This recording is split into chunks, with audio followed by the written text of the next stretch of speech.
Hello and welcome back to the channel. Glad to have you here. Today I'm going to talk about an important step that you need to do, which will maximize the number of flowers that you have and also help you to speed up the flower production.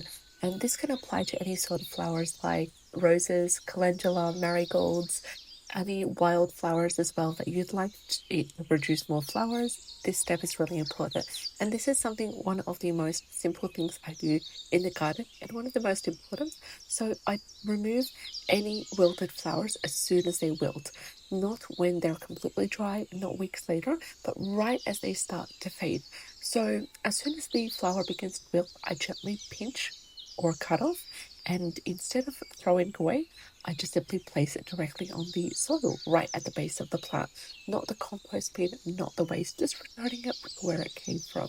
So when the calendula and marigold flowers are left to dry on the plant, and this actually applies to any sort of other flowering plant, the plant switches its energy into seed production.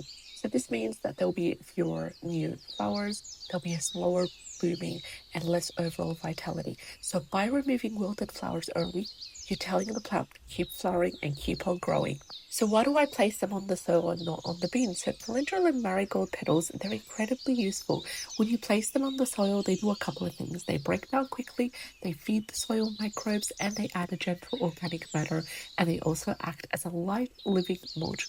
They also create natural compounds that will help to support soil health, discourage some pests, and improve the overall garden ecosystem.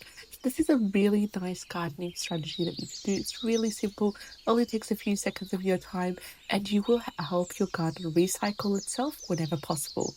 So as soon as the petals break down, they also help to create a soil environment that's less inviting to pests and more supportive of beneficial insects. So it's not aggressive pest control, it's actually balanced as well. So how often do we need to do this? So I personally check my calendula and marigolds as well as roses every couple of days in the warm weather, and more often during the peak blooming. So it takes less than a minute, but it really helps to keep the plant productive for so much more longer.